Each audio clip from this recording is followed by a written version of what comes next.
if you've ever felt as though the college in which you work has experienced or is experiencing a bit of an identity crisis. Or perhaps, yeah, I see a couple hands, perhaps you feel a tension between two or more opposing missions, right? Perhaps you wonder whether your college places the appropriate emphasis on workforce training as opposed to baccalaureate education or transfer preparation. Maybe you've struggled to move from the historical precedent of attempting to offer something for everyone, what I've called the a la carte array of curricular offerings, to a set of structured pathways. Maybe you see value in both approaches. Also, for decades, we've put so much effort into thinking about how we collaborate with nearby institutions, especially in regard to transfer. But these days, more and more universities are moving into the credential training space, and more of us are offering baccalaureate programs. And so we're now forced to think a little bit more about where we may need to be competing rather than collaborating.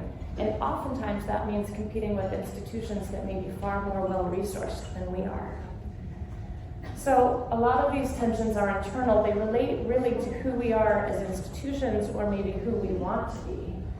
But they're also influenced to some degree by external pressures and funding constraints. You may be wondering why the title of this was Leadership in a Time of Existential Crisis.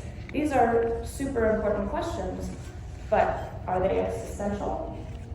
I would argue, and you may agree with me, that the contemporary context in which community colleges operate is one of the most challenging in history.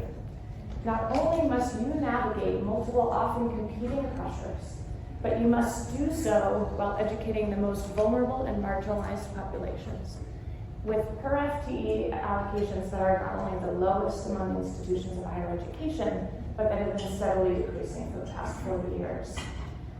And on top of all that, you're navigating these pressures in a societal context that is increasingly hostile to the very foundation of American higher education, as these recent headlines illustrate. So, now that I've painted a very dystopian picture of the future of American higher education, and probably totally depressed everyone in the room, let's move on to what we can do about it.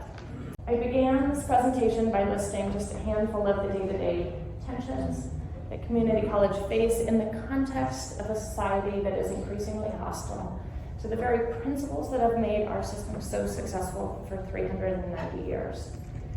My hope in doing this was to impress upon you the urgent need to protect and to preserve these foundational values, and also to give you some sense of how you might do that, while at the same time engaging in the innovative work that you do on your own campuses every single day, and that you'll be showcasing over the next couple of years. Ultimately, my plea to you boils down to what we'll call the Hippocratic Oath for the academic profession.